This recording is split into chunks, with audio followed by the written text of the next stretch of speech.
after 30 years of screwing it up, we finally get a successful video game movie. Needless to say, it's time for another honest review. Greetings, ladies and gents, and welcome to another honest review. I know it took me a year to finally make one again, but I have been a very busy guy. Can you blame me? Not really. Whatever the case is, I'm back to doing these honest review things, and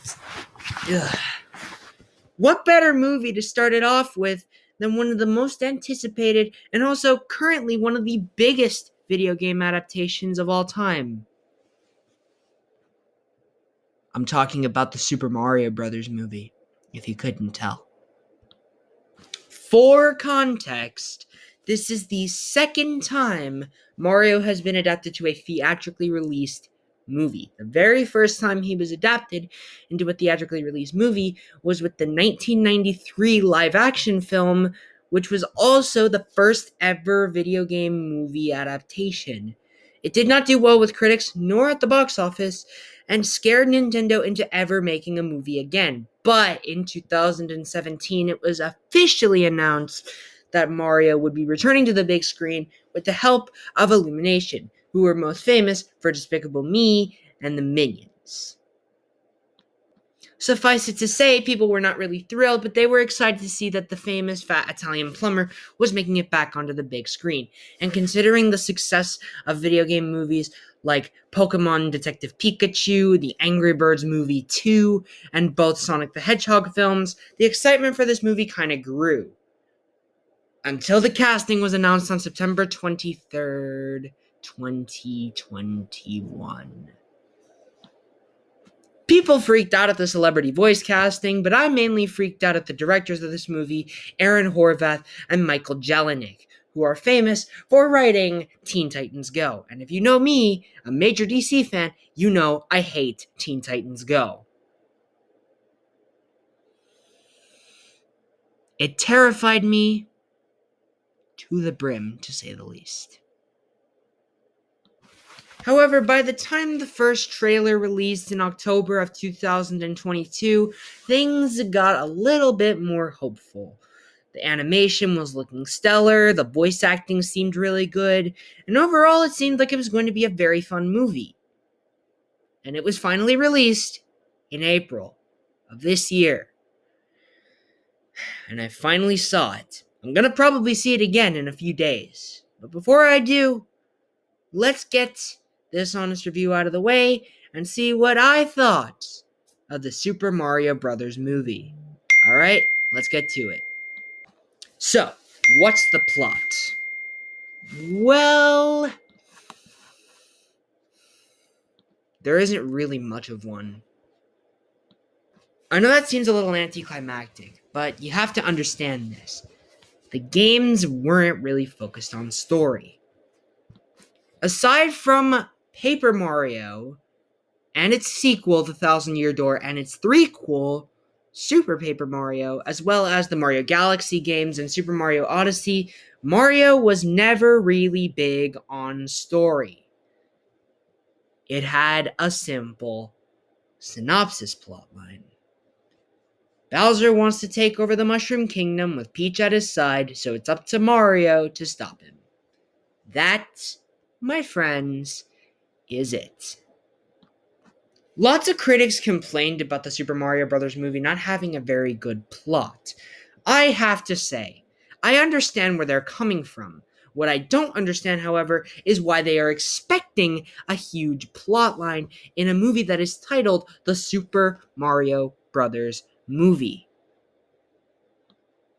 Believe me, guys, if this was an other ordinary movie that's not connected to Mario at all, believe me, I would not be giving it such leeway for such a uniquely weak and kind of simple plot, because it's important for a movie to have a good story. This movie needs no real big story. It can get away with pretty much anything it throws at you in regards to storytelling, and it is fine. It does not have to be a Legend of Zelda type of story because a lot of people love those games. It does not have to be a big, epic scale war movie. No, no, no, no, no. It just wants to have fun. That's all it really wants to do.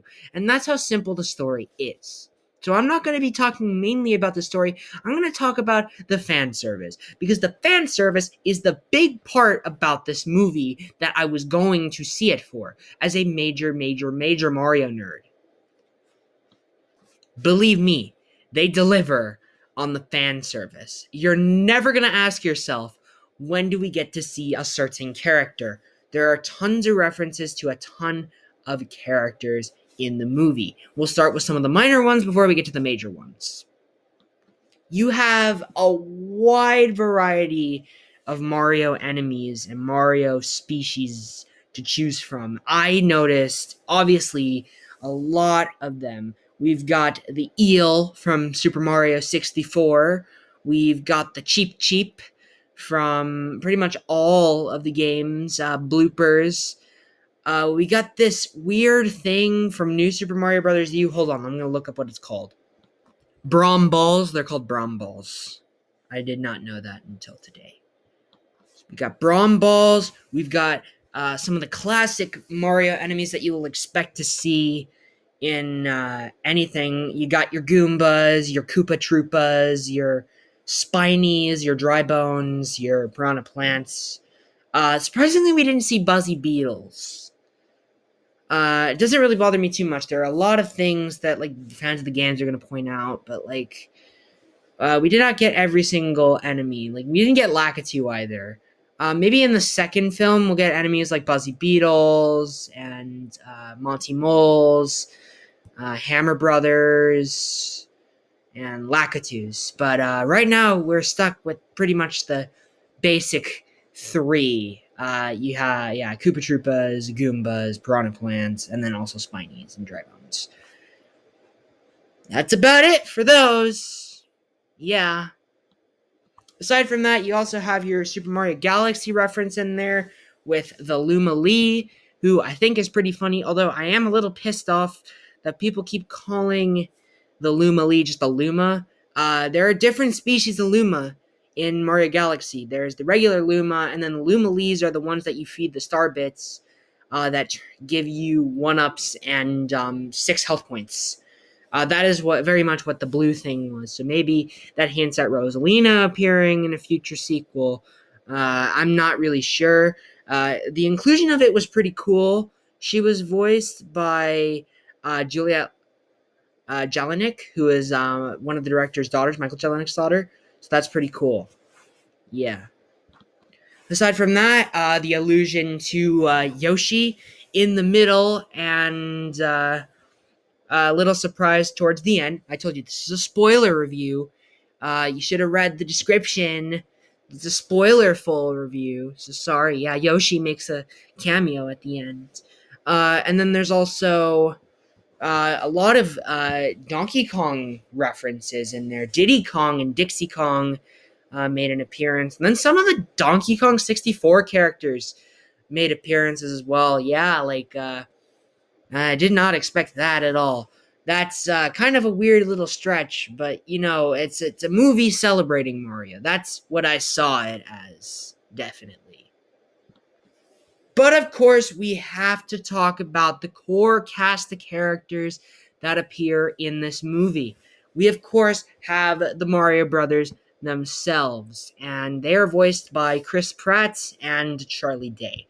Now, initially, people were turned off at Chris Pratt's being cast as Mario. Now, I was one of those people. I thought it was kind of weird to pick the big, buff American surly action hero guy who's made appearances in 2 blockbuster franchises. He will be in more, clearly. But in the end, it's clear that Chris Pratt as a voice actor is really good. If you want proof of that, go watch the Lego Movie where he voices Emmett. That movie did demonstrate Chris Pratt knows how to not just play surly buff American white action hero guy. He can also play this small, kind of timid, meek figure, and he sort of gets into both of those things for Mario. He does give the Brooklyn accent thing, which has never been a particular favorite of mine, per se. I mean, I'm a lot more used to hearing Charles Martinet doing the voice of Mario, and the reason why the Brooklyn accent thing bothers me is because of, it doesn't sound really friendly, and Charles Martinet even said in an interview, several interviews actually, that the reason why he chose to do the Mario voice that we all know and love today is because he didn't want to sound scary to the kids, so we got a much more friendlier voice.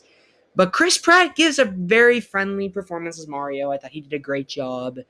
And I think that people were just nervous because they were just thinking about surly, big, buff Chris Pratt. I disagree, however, with not wanting to hear Mario's voice for the entire movie. I completely disagree with that. People are like, oh, it'll get annoying after a while. I mean, I can listen to that voice all day. I can listen to impressions of it all day. I can hear him speak in full sentences. As a matter of fact, I make skits myself with that Mario voice with my plush figures. You guys know that at this point. I've done 3 of those videos. 4 now, if you count the video I made on Friday. So, yeah, I don't really get tired of that voice. I could listen to it on loop, even. Excuse me. Sorry, I had to yawn. So I don't get the naysayers in that, but whatever the case is, Chris Pratt is good as Mario, so yeah, we shouldn't have complained about a year and a half ago. Luigi, voiced by Charlie Day, was really good. I think Charlie Day plays into Luigi a lot. He's got that sort of energy, sort of presented as like, that sort of like up there energy, and it works really well. I mean, he did Luigi perfectly, I'd say. I miss the "It's a me, Luigi." I miss that voice when I'm listening to it, but you know what? I can get past it. I like Luigi enough. He's my favorite of the 2 Mario brothers, and he was one of my favorite characters in this movie. So there you go. Good job, Charlie Day. Good job, Chris Pratt. Good job to both of you. I would like to add that Charles Martinet did have a cameo in this movie. He plays a caricature of Jumpman, and he does his classic Mario voice. And what he did was pretty much pass the torch onto these 2 to play the movie. So we're always going to have Charles voicing Mario in the games, but for the movies, we're going to have Charlie Day and Chris Pratt. So I feel like the movie was pretty much just like, don't worry, we're in good hands. So it was a really cute cameo, and I think it worked out really well. Okay, now we get to talk about Princess Peach. Okay, lots of people are kind of confused about this one. Princess Peach is a character that is usually kidnapped in the games. But initially when I watched the trailer, I got a little nervous because I was seeing signs of modern female representation in Hollywood where they just make them boring and don't really have a personality, is kind of stone-faced the entire time. But then I thought it through a little bit. Peach has had these moments before. If you read the Super Mario Adventures comic, Peach was a lot more active in that game. Peach was a lot more active in that comic. And in Super Princess Peach, she also had an attitude to going after the brothers when they were captured by Bowser. And then in Super Mario 3D World, she's a playable character. And when I watched the movie, Peach had a personality. She was very kind of sweet and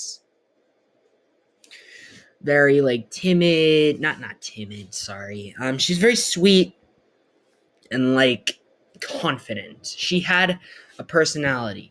And I think Anya Taylor-Joy did a good job with that. I kind of miss the High Princess Peach voice that Sam Kelly gives us in the games. But I'm perfectly fine with Anya Taylor-Joy as Princess Peach, and she did a great job. It's also her birthday today. Happy birthday, Anya. So yeah, Peach is good. I liked her. And then we have Toad. Okay. Toad is a character I'm not particularly a fan of. And it's because of one stupid line.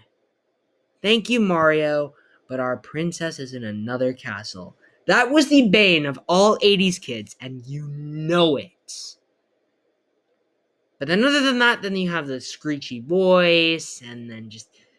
Toad is just not a great character. He's cute. That's about it. Keegan-Michael Key plays him here, and I like Keegan-Michael Key, so I think Keegan-Michael Key made this version of Toad his own. And it was a good job, and I highly thank him for doing such a great job with such an iconic character. An iconic character that's been around for years now. Now we gotta talk about Donkey Kong. We're gonna talk about Donkey Kong. He's voiced by Seth Rogen. He does the laugh. He plays essentially a stoned teenager who's a jock. He was probably my favorite character in that movie. I don't need to say anything else about him. Go watch the movie. You will know exactly what I'm talking about every time DK is on screen. Believe me. But of course, I think the real highlight of this movie is Jack Black as Bowser, and the only casting I was good with just so happened to turn out to be the most iconic thing, because Jack Black's Bowser is really, really fun. The performance is great. The writing is hysterical for Bowser. He's both intimidating and also goofy at the same time, which makes him great. And you know me, I never talked about it, but Sonic the Hedgehog, the live action Sonic the Hedgehog movies, did a great job with Jim Carrey as Dr. Robotnik. So Jack Black as Bowser just so happens to be another version of that, and I loved it from beginning to end. And yes, Peaches had me on the floor laughing. It's great. It's better than Let It Go. How is a freaking song in a Mario movie better than Disney's music nowadays? This is just sad. As far as that goes, you have other characters. Kevin Michael Richardson is Kamek. I like that, but Kevin Michael Richardson is also known for playing like bigger characters. But every once in a while, he'll play a smaller, meeker one like the Joker and the Batman animated series. I think he did a good job as Kamek. Fred Armisen's Cranky Kong. I like that. A lot of people say he's annoying. I just sort of got like the old New York dad sort of thing. So that's about it. And then Sebastian Maniscalco as Foreman Spike. I mean, it's mainly a cameo, if anything, but I think he was pretty funny in whatever screen time he had. And yeah, there's not much else to say about those three. They're just sort of there. Kamek easily has the most screen time out of those three because, of course, Bowser's loyal subject. Yeah, that's about it for the characters.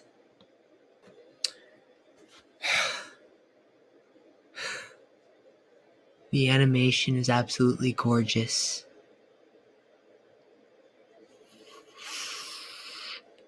Like, oh my god, you have not seen anything this good looking from Illumination. I mean, this is their best looking movie. It's so colorful. It's so stylized. The characters all look great. They look so good.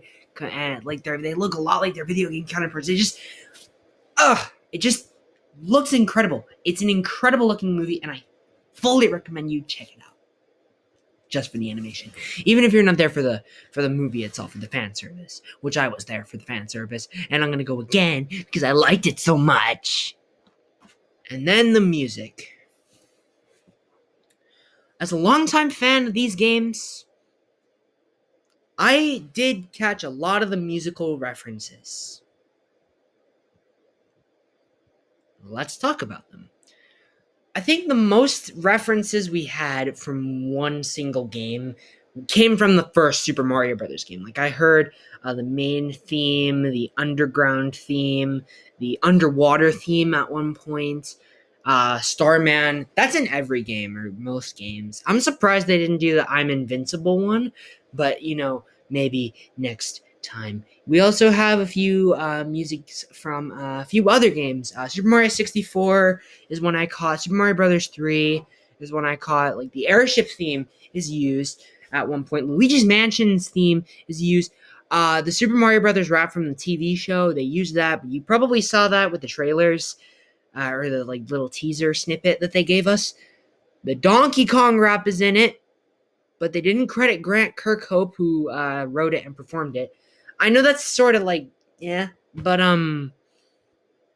I can't really comment on it. There's even Galaxy in there, and that kind of made me choke up a little bit, I will be honest with you, because I like Mario Galaxy a lot, as you will come to know. There's a little bit of Odyssey in there, Captain Toad. Yeah, there's so many musical references. But a lot of people have made YouTube videos already on this subject, so I'm not going to be really talking about it too much more. So yeah, normally I kind of had my critic goggles on while watching this film. But I did not give a crap because I enjoyed this film so much. I really, really loved this movie. I'm serious. It was one of the best theater experiences I've ever had. I was cheering along with the movie. I was laughing with it. I was so happy that this movie turned out as great as it was. I think it's probably going to end up being one of Illumination's best movies. I think it might be their best movie. Despicable Me 2, those are great. I also really like Sing, personally. There's not much else to say. But this is probably their magnum opus.